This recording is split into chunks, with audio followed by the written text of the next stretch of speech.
Cuando se piensa en el 25 de mayo de 1810, es inevitable recordar aquellas típicas imágenes del nacimiento de la patria que aprendimos en la escuela. Hoy les proponemos explorar las historias de lo que podríamos llamar el lado B de la Revolución de Mayo.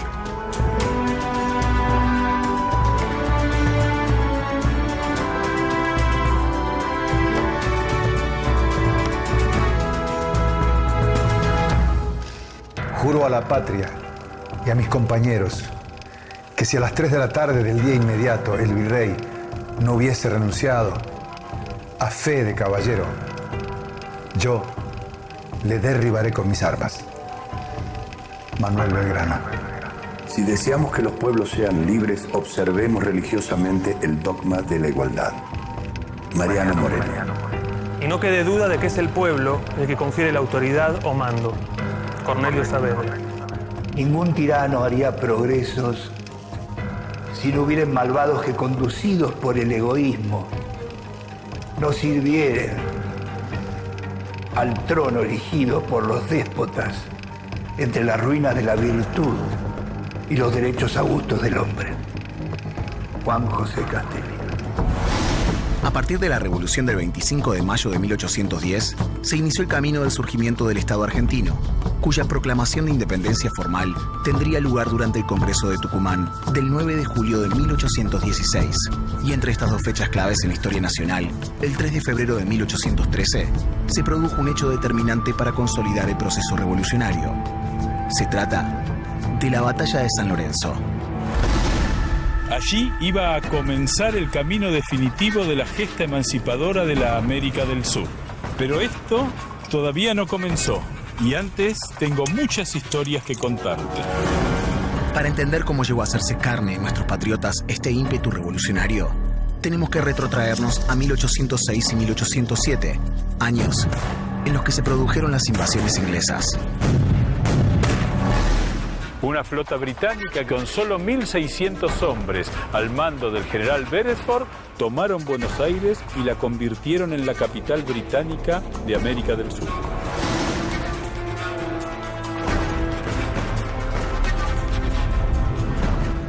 ¿Por qué Inglaterra viene a Buenos Aires? Inglaterra tenía una avidez comercial por ubicar los excedentes de su revolución industrial. Recordemos que Europa estaba bloqueada por la guerra y ellos tenían que ubicar sus mercancías. Y creyeron que en el Plata les sería fácil. Y, digamos, cuando Beresford se hace de Buenos Aires y se convierte en gobernador, una de sus primeras medidas fue el libre comercio. Abrir el libre comercio. Inicialmente eran muy pocas las tropas militares españolas. Las tropas militares fueron escasas. ¿Por qué? Fueron llevadas todas a la península por la guerra que se llevaba a cabo en Europa. Había todo un dispositivo militar con mucha pompa, mucho boato, pero cuando debió probárselo militarmente fue un fracaso. Cuentan las memorias que nadie supo qué hacer cuando se avisó que estaba una flota de invasión británica en el Río de la Plata. Incluso la anécdota del virrey, que le avisan que llegaron los ingleses en una situación muy particular. Muy particular. Estaban viendo una obra de teatro, el Cid de las Niñas de Moratín, en el Teatro de la Ranchería, y no abandona el teatro hasta que termine la función. Luego sí da la alarma, se toca la generala en Buenos Aires y el pueblo se pone sobre las armas, pero con muy poco éxito. Resisten en el Paso de Burgos, en el Riachuelo. El Paso de Burgos es hoy Puente Alsina. El Puente Alsina, sí señor. Y los ingleses entran al son de gaitas y tambores en formación a una ciudad que no ofreció resistencia. Y se hacen de la ciudad. Beresford asume como gobernador, la bandera inglesa flameó en el fuerte y allí empezó una resistencia que primero fue pasiva y después se hizo activa.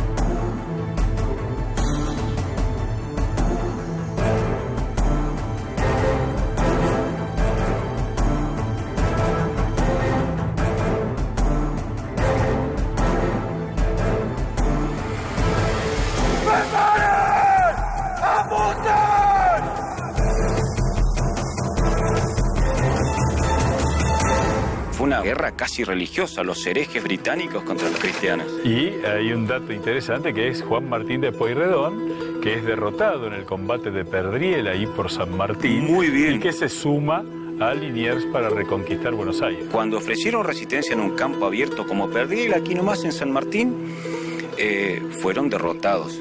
De modo que allí cambiaron de táctica y debieron internarse en la ciudad para ofrecer un combate urbano. Esos gauchos, esos hombres de campo que resistieron, se enfrentaron a hombres como estos. Se enfrentaron a la mejor tropa británica de la época. Que era la mejor tropa del mundo. Era la mejor tropa del mundo por veteranos.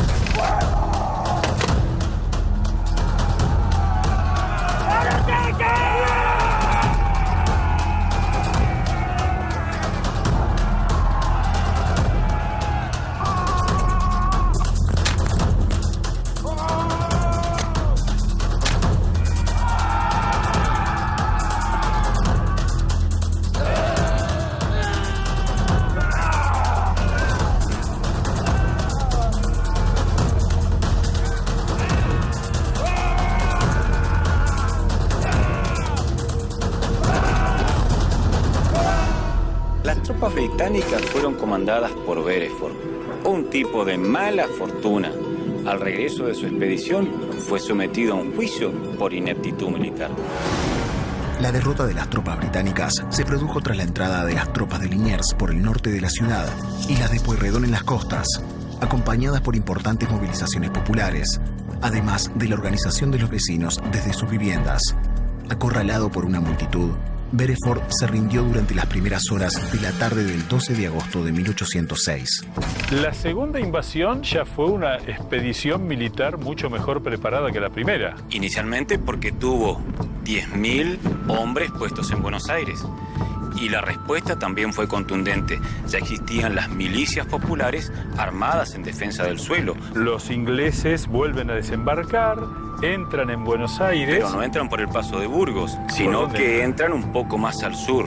Y vienen a rodear la ciudad y nos enfrentamos con ellos nuevamente en campo abierto en los corrales de Miserere, la actual Plaza 11. Y allí la suerte nos fue adversa. No teníamos aptitud para combatir contra aquellos ingleses maestros en la maniobra. Entonces retrocedimos y nos internamos en las calles de la ciudad y los obligamos a un combate urbano, en la que lucharon los batallones, pero también lucharon todos los vecinos de Buenos Aires. La segunda invasión inglesa no solo dejó aquí las banderas, sino también sus armas. Dejó un cuantioso botín en armas y dejó un pueblo militarizado.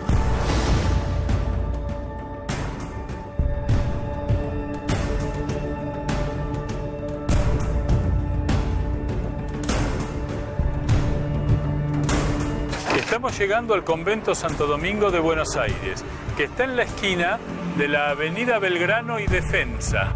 Defensa por las invasiones inglesas y Belgrano porque aquí, a solo 30 metros, vivía don Manuel Belgrano. Los británicos vuelven al año con una enorme cantidad de tropas, un ejército formidable, y este templo es el lugar donde se da la batalla más importante para que la ciudad no caiga en manos inglesas nuevamente.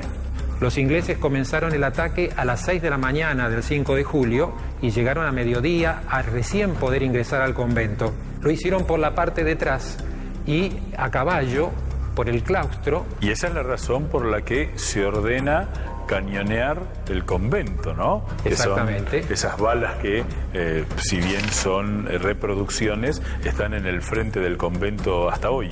1000 soldados vinieron aquí frente al convento a luchar con los ingleses. Tuvieron que tomar la decisión de cañonear desde la casa de Telechea la torre del convento, que era donde estaban defendiéndose más los ingleses, y también desde el fuerte recibían cañones, y fue necesario porque fue el único modo que el general Pack se rindiera. Es decir que desde el fuerte, donde hoy está la Casa Rosada, se cañonó esta iglesia de Santo Domingo que está a unos 500 metros. Desde el fuerte, desde la casa de Telechea, que es acá enfrente, y desde atrás, de los 3 lugares. La mitad del ejército inglés, entre heridos y muertos, quedó fuera de combate. Eso lo obligó a Whitelock a hacer entonces la capitulación. La mayor derrota de la corona inglesa en ultramar. Y es muy interesante ver cómo los mismos actores de Mayo son los que estuvieron en las invasiones inglesas. Cuando Hereford se rinde en el fuerte, él mismo pensó en ese momento que estaba frente a una multitud que era un ejército armado, pero en realidad era una pueblada, era Liniers, con los pocos soldados que había conseguido y una multitud de criollos, españoles, mulatos, negros, indios, mujeres y niños que se congregaron en la Plaza de Mayo y ante lo cual él pensó que era un ejército, pero dijo yo no puedo y se rindió. El principal legado de la resistencia criolla a las invasiones inglesas fue la creación del ejército argentino. ¿Cómo fue que Patricio se convierte en el origen del ejército argentino? El ejército nació no como ejército constituido como lo entendemos hoy, pero sí desde el punto de vista del corazón y del espíritu.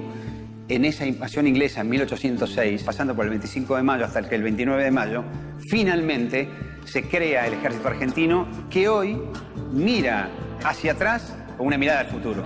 El regimiento de infantería 1 Patricio fue el primer regimiento del ejército, fue el primer batallón que se creó antes de la creación de nuestra patria. Saavedra comienza a reclutar hombres que eran simples ciudadanos que toman las armas para defender a la patria, ¿es cierto? Se originó una causa que aglutinó a la ciudadanía.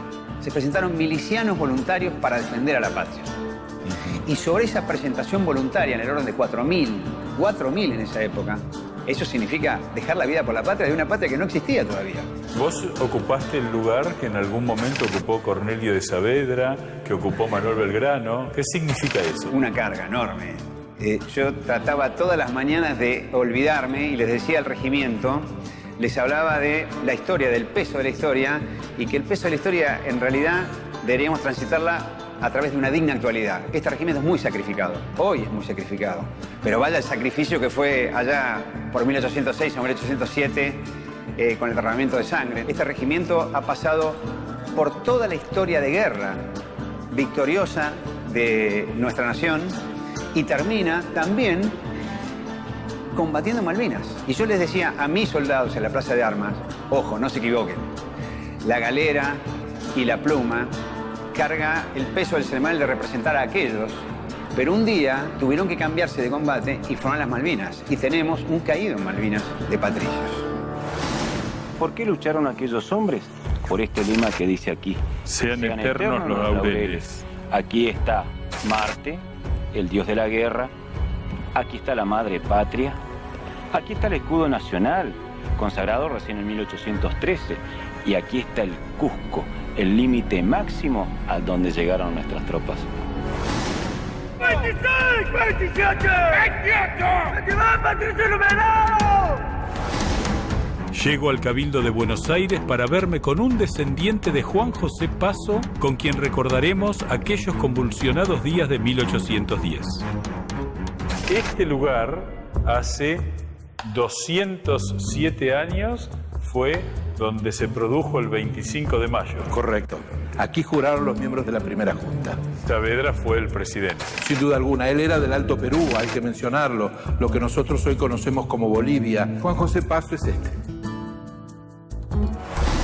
Juan José Paso fue uno de los secretarios de la primera junta. Formó parte de los diversos gobiernos patrios que se sucedieron desde allí y fue también secretario del Congreso de Tucumán.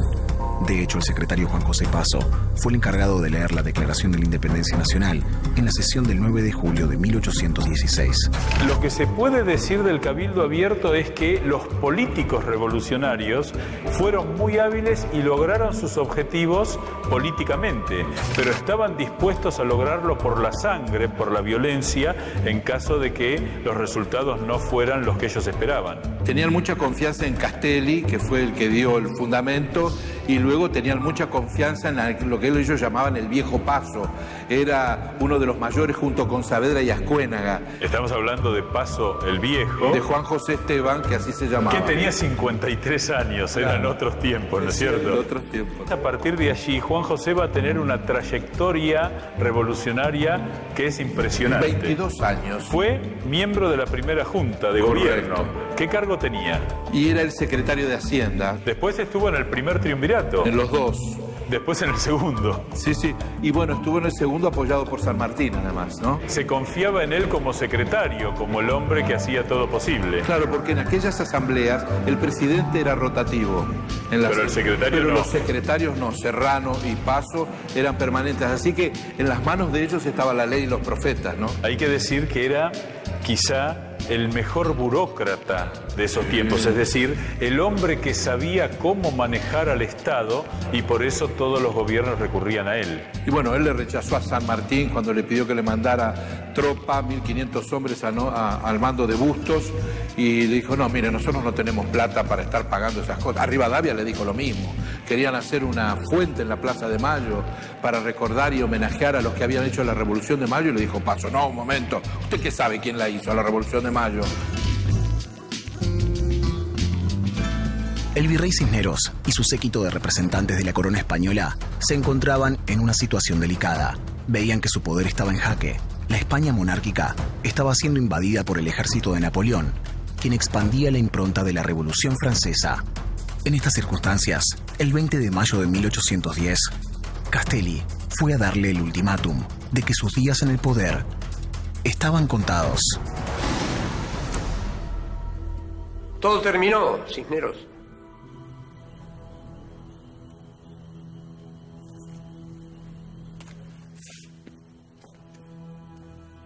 Cisneros, entregue el poder o lo que sea que lo simbolice. La Francia napoleónica conquistó a España. Dejó a España sin rey. Y América del Sur dueña de su propio destino.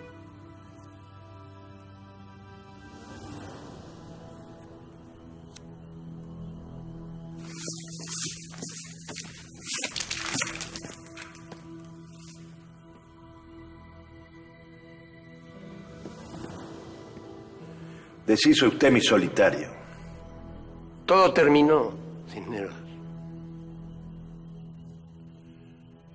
Todo está por empezar, señor.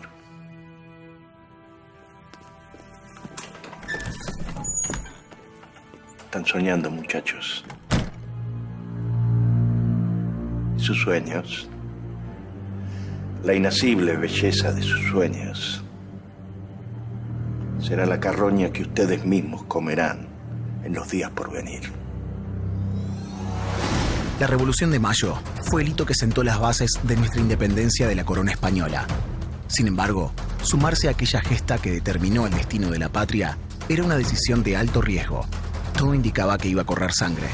French y Beruti fueron los que, con los muchachos de la Legión Infernal, que estaban armados, eran los chisperos, estaban dispuestos a ejercer la violencia si las cosas no salían como la revolución se lo proponía, ¿no? Sí, French era de temer. Hay que decir que las cintitas eran rojas, no eran celestes y blancas.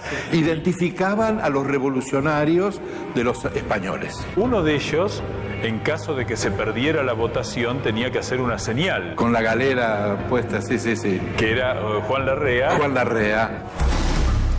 En el caso de que la votación del Cabildo Abierto del 22 de mayo no fuera la esperada, a la señal de Larrea, los revolucionarios debían entrar al Cabildo a torcer la situación por la fuerza. Ya había llegado la noticia de que no solo el rey estaba preso, sino que además había desaparecido la junta que lo quiso reemplazar en Sevilla, había desaparecido prácticamente todo gobierno en España. Aquí en Buenos Aires se produce el Cabildo Abierto, donde hay dos tendencias: los que querían que el virrey Cisneros se quedara y los que querían que se fuera. Castelli es el que lanza la propuesta y les dice a la gente: el rey renunció a sus derechos porque las colonias no pertenecían a España, pertenecían al bolsillo del rey. Castelli, miembro fundador de la Sociedad Patriótica Literaria y Económica, Primo de Belgrano, fue el orador de la Revolución de Mayo. El deber de subordinación obliga a los americanos a acatar cualquier autoridad que represente a esta. Este poder quedará en manos de los americanos solo cuando no quede un solo español aquí. Según lo que el señor obispo dijo, Los españoles que han conquistado América no han engendrado aquí hombres, sino corderos. Los hijos no heredan a los padres. Son extraños.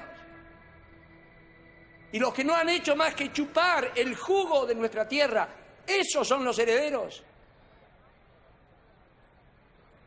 No reconoceremos de los virreyes ni de sus secuaces representación alguna para negociar sobre la suerte de nuestros pueblos, cuyo destino no depende sino de su libre determinación.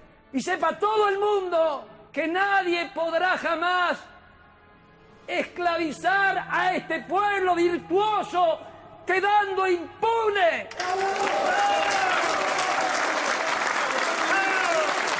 El 22 de mayo se produce la revolución y el 25 se forma el primer gobierno.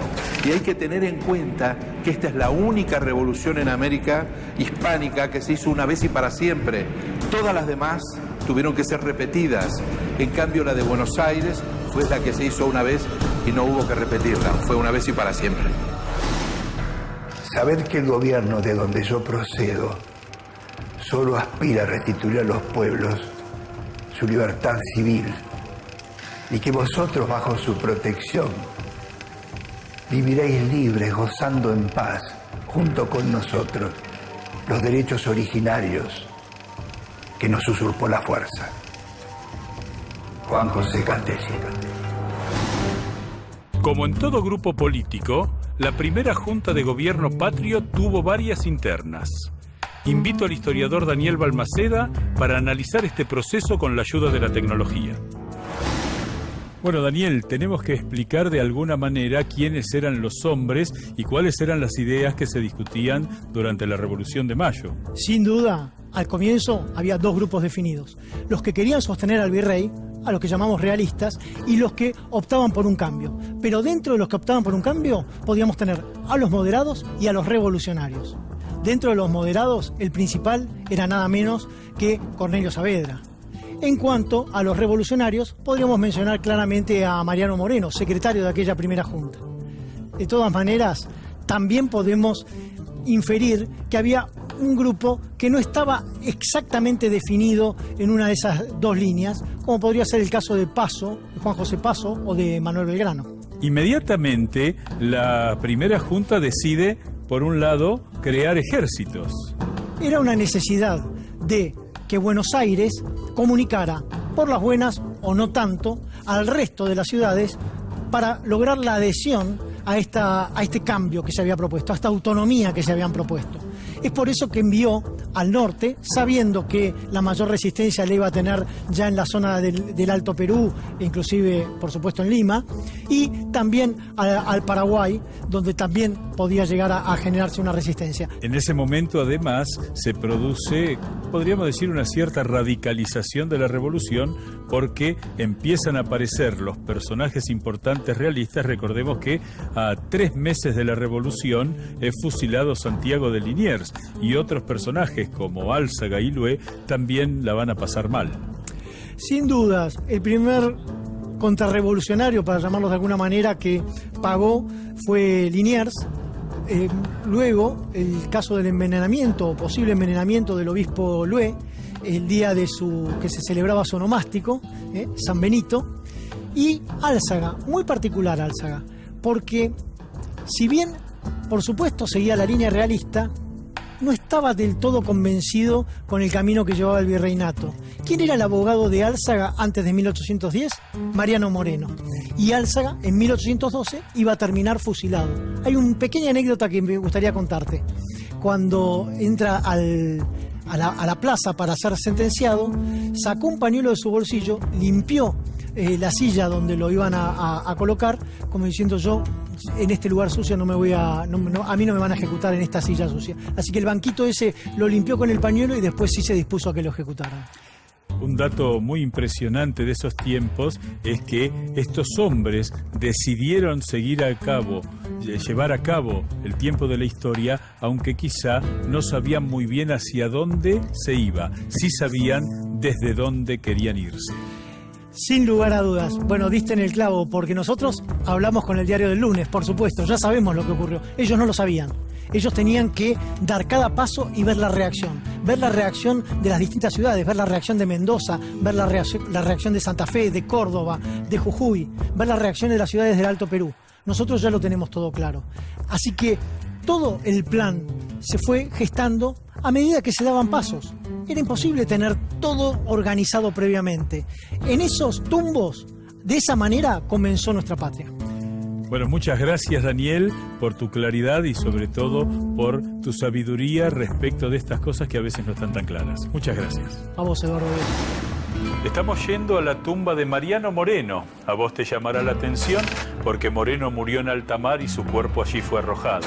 Estamos hablando del hijo en esta tumba en la cual se encuentra la esposa de Moreno, María Guadalupe Cuenca, esa chuquisaqueña preciosa a la que él conoció en una miniatura, a la que pretendió, a la que logró enamorar y se casó teniendo él más de 25 y ella solo 14. Y cuando se produce esa revolución detrás de la revolución que termina con Moreno renunciando a secretario de la primera junta, él viaja, en ese viaje morirá y ella le irá escribiendo cartas una tras otra, más de una decena. Esas cartas quedaron para la historia porque se las devuelven 8 meses después de la muerte de su marido, cuando su hermano llegó a Buenos Aires. Algún episodio trágico iba a ocurrir porque ella, regresando un día del teatro, encontró un picaporte. En ese picaporte colgando un pañuelo con un abanico negro y una sencilla carta que decía: para que se acostumbre. Eran tiempos de amores, eran tiempos de discordias, eran tiempos de revolución.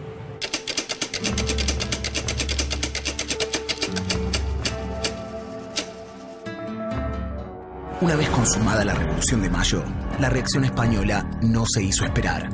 Los realistas alistaron tropas para reprimir al movimiento emancipador. La primera junta de gobierno veía como enemigo central al Alto Perú, principal eje económico y militar realista. Tras enviar expediciones militares con resultados dispares, la revolución pierde el Alto Perú. Por lo tanto, el avance español sobre el antiguo virreinato del Río de la Plata parece inevitable. La situación es crítica. El primer triunvirato envía a la región a Manuel Belgrano, quien el 26 de marzo de 1812 toma el mando del Ejército del Norte, en la posta de Yacasto, ubicada a mitad de camino entre Jujuy y Tucumán. Y la América del Sur será el templo de la libertad y la justicia. Manuel Belgrano. Manuel Belgrano estudió leyes en Europa y se interiorizó sobre las nuevas ideas revolucionarias. Fue uno de los líderes del movimiento del 25 de mayo de 1810 e integró la primera junta de gobierno como vocal. Tuvo a su cargo el Ejército del Norte. Vuelvo al convento de Santo Domingo de Buenos Aires, donde se encuentra la tumba de Manuel Belgrano, para encontrarme con uno de sus descendientes directos. ¿Quién lo hizo, este monumento donde está sepultado Manuel Belgrano? El italiano... Héctor Ximénez. Exacto. Pero, ¿por qué se hizo? Bueno, se hace a propuesta de los exalumnos del Colegio Nacional. Del cual don Manuel había sido alumno. Del cual había sido alumno, y se hace también con fondos de una compulsa popular. ¿Los restos de Manuel Belgrano están allí en la parte superior? ¿Están enterrados? ¿Dónde están? No, están justo acá en el centro, en este bajo relieve. Ahí están los restos del general Belgrano. No están arriba como aparenta ser. Belgrano, ya en un rol claramente militar, decide identificar a sus hombres con la escarapela cuando va a hacerse cargo del Ejército del Norte. El 13 de febrero de 1812 le escribe al triunvirato pedirle el uso de una escarapela, porque estaban usando la misma. O sea, no había distinción entre los realistas y los criollos. Entonces le pide el uso de una escarapela. El 18 de febrero le contesta el triunvirato la autorización de usar una escarapela, le dice de color blanca y celeste. 9 días después, Belgrano informa de que, no teniendo bandera y la necesidad de izar bandera, la mandó a hacer blanca y celeste conforme los colores de la escarapela nacional. La hace jurar y bendecir con todo el protocolo que necesita una bandera nacional. Con el detalle de que el triunvirato le dice, guarde esa bandera, no haga lío. Dirigiéndose al pueblo, a los soldados, dicen, por primera vez la bandera nacional los distinguirá de las demás naciones del globo. Uno de los actos de rebeldía y de afirmar de que realmente teníamos que independizarnos, que hasta ese momento no hay nada. Y ahí Belgrano ya se va hacia el norte, llega hasta Jujuy, ahí se encuentra con las tropas del Ejército del Norte que estaban desarmadas, desalineadas, desordenadas, y se produce un evento extraordinario que es el éxodo jujeño. El éxodo jujeño es una de las hazañas más brillantes y una página de nuestra historia, de lo heroico de un pueblo. Se pone en armas un pueblo.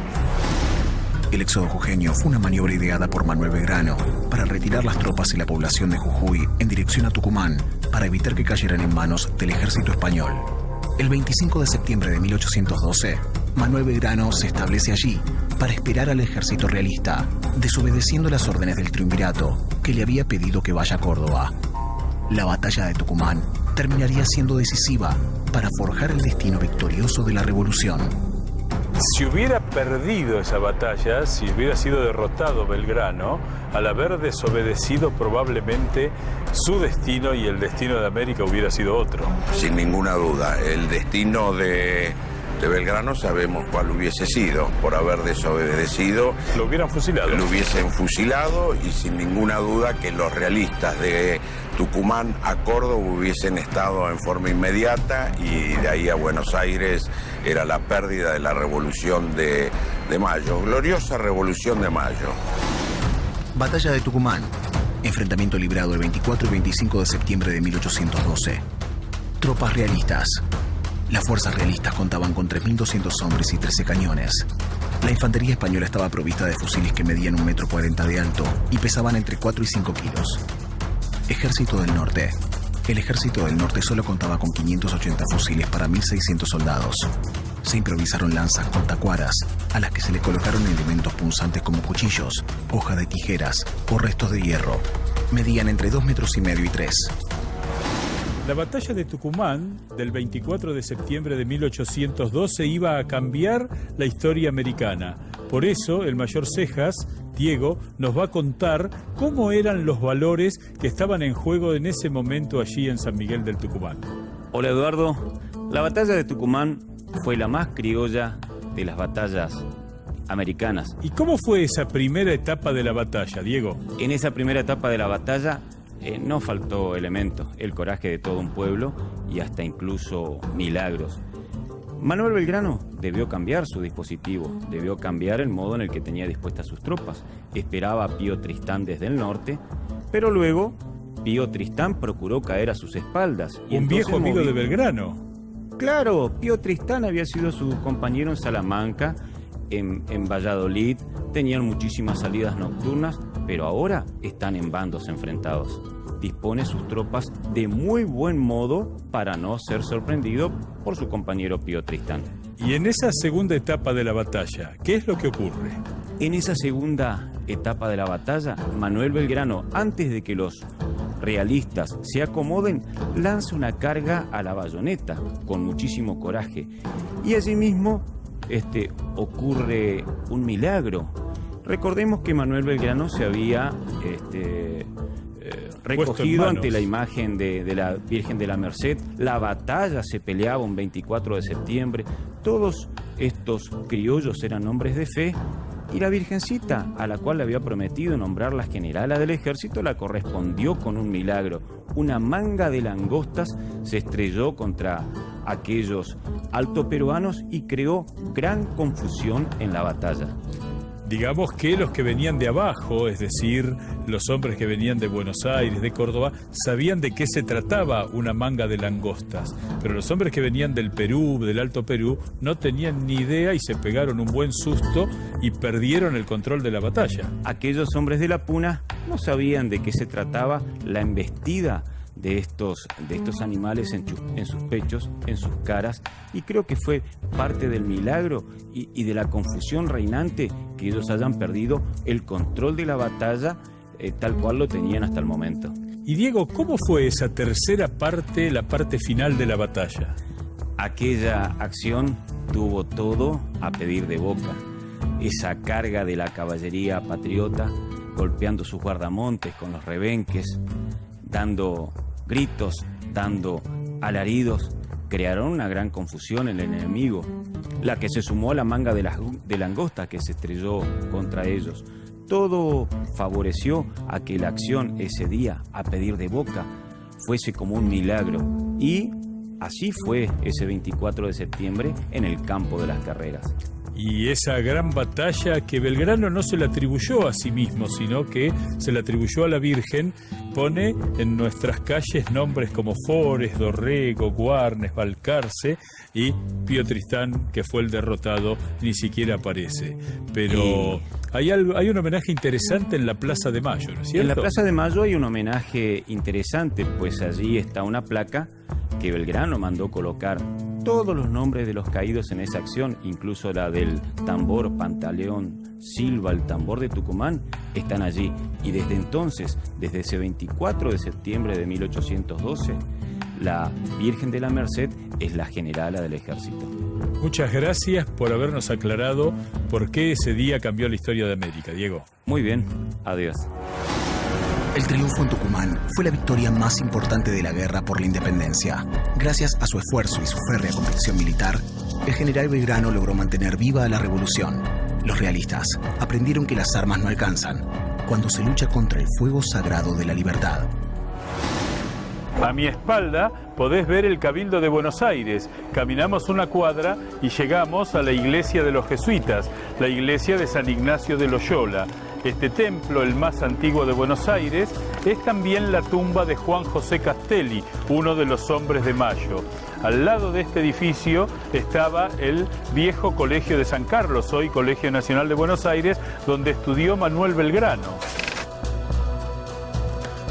En esos tiempos de Buenos Aires, Manuel Belgrano comenzó un romance con María Josefa Escurra. Él soltero, ella una mujer casada. Ese romance terminó en un hijo, Pedro, que nació en una estancia en Santa Fe para ser luego abandonado en las escalinatas de la iglesia matriz de Santa Fe, donde fue rescatado por Encarnación, la hermana de María Josefa y esposa de Juan Manuel de Rosa, quienes lo criaron y lo convirtieron en un hijo propio. Recién, años después de su muerte, en esta casa donde tuvo lugar el amor de Manuel y María Josefa, pudo enterarse Pedro que el tío Manolo y la tía Josefa en realidad eran su padre y su madre. La revolución comenzada el 25 de mayo, con la destitución del virrey Cisneros, fue la única en el territorio latinoamericano que logró mantenerse viva entre 1810 y 1813. Y esto se debió principalmente a que primó la convicción de tomar decisiones drásticas que permitieron sostener el camino hacia la liberación, como sucedió con el derrocamiento del primer triunvirato por parte de la Logia Lautaro, con San Martín a la cabeza, lo que significó su irrupción como líder político y militar. Seamos libres. Lo demás no importa nada. José de San Martín. Líder militar del proceso revolucionario, San Martín entendió que la liberación de América del Sur debía abarcar a todo el continente. Sus logros militares posibilitaron tanto la independencia de Argentina como la de Chile, la Banda Oriental, Paraguay y el Alto Perú. El 8 de octubre de 1812 surge el segundo triunvirato, integrado por Nicolás Rodríguez Peña, Antonio Álvarez Jonte y Juan José Paso. Este segundo triunvirato tuvo una actitud más decidida en la defensa militar. Envió poderosos refuerzos tanto al ejército del norte como a las tropas estacionadas en la Banda Oriental.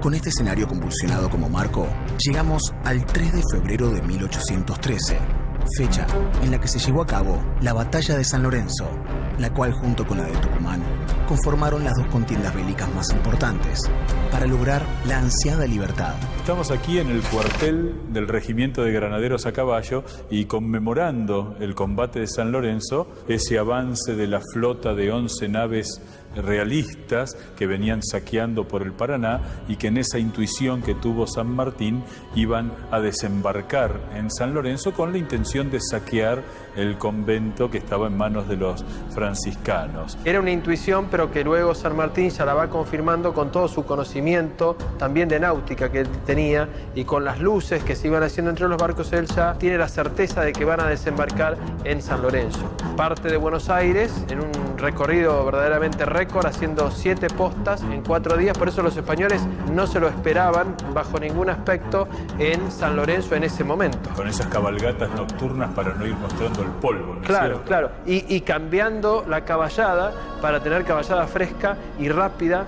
De esa manera logra llegar a San Lorenzo en forma sorpresiva para los españoles. San Martín disponía de 120 granaderos. Los divide en 2 y decide una táctica con un doble envolvimiento. Él con un ataque frontal y con Bermúdez atacando sobre el flanco izquierdo. Es decir, para cortarle la retirada a los españoles, evitar que se vayan nuevamente hacia sus embarcaciones. Señores, el enemigo ya desembarcó. Son alrededor de 250 hombres. Usted, Bermúdez, se va a hacer cargo de la primera división, que va a rodear por el flanco y va a atacar al enemigo por el flanco izquierdo.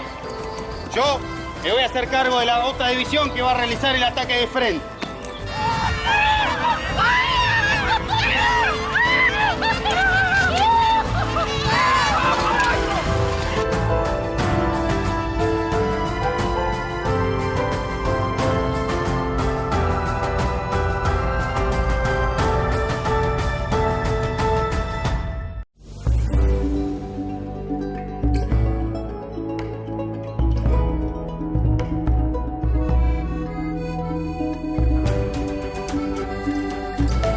El 3 de febrero de 1813, el todavía coronel José de San Martín y sus hombres, el regimiento de granaderos a caballo, se preparaba para combatir a las tropas realistas en San Lorenzo. Las tropas realistas se disponen a desembarcar en la posta de San Lorenzo con la intención de saquear el convento de San Carlos a fin de conseguir alimentos. San Martín lo sabe, por eso los espera agazapados con su regimiento de granaderos a caballo, dispuesto a enfrentarlos hasta las últimas consecuencias. En la batalla de San Lorenzo, San Martín mostrará su fidelidad incondicional a la causa revolucionaria. San Martín, que conocía también de las tácticas navales, él ya estaba previendo que en San Lorenzo iban a desembarcar. Y él se sube al viejo campanario del convento y desde allí otea el horizonte. Desde la espadaña del convento, él va pergeñando toda esta táctica y lo va prediciendo por medio de las luces de las embarcaciones.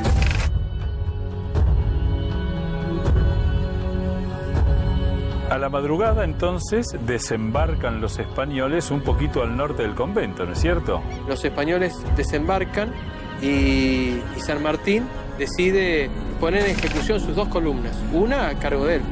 ¿Y la otra? Y la otra a cargo de su segundo en la cadena de mandos, que era el capitán Bermúdez.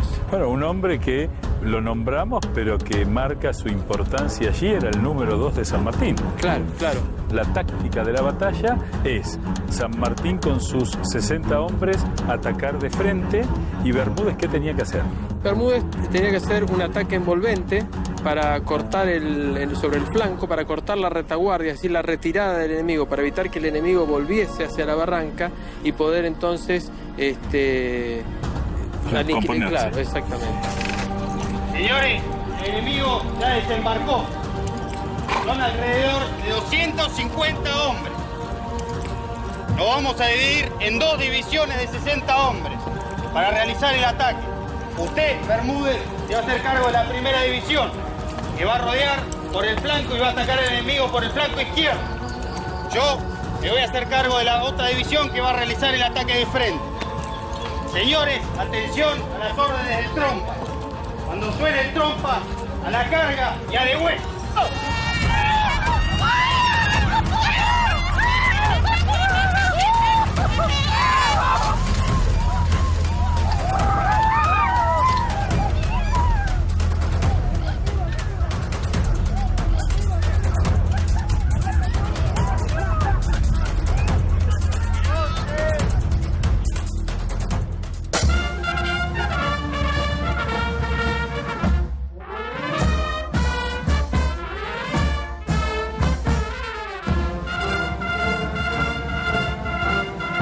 Febo asoma ya sus rayos, iluminan el histórico convento. Tras los muros, solo de ruido, oír se dejan de corceles y de aceros. Son las huestes que prepara San Martín para luchar en San Lorenzo, y el clarín estridente sonó que la voz del jefe a la carga ordenó.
Cabral, soldado heroico, cubriéndose de gloria, cuál precio la victoria, su vida rinde, haciéndose inmortal, y así salvó su arrojo, la libertad naciente.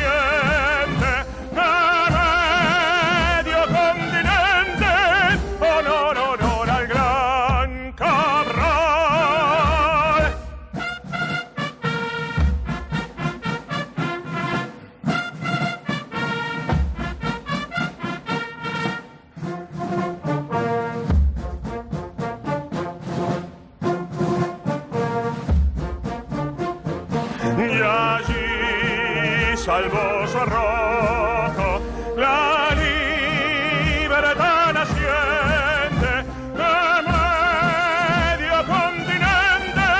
Honor, honor al gran Cabral.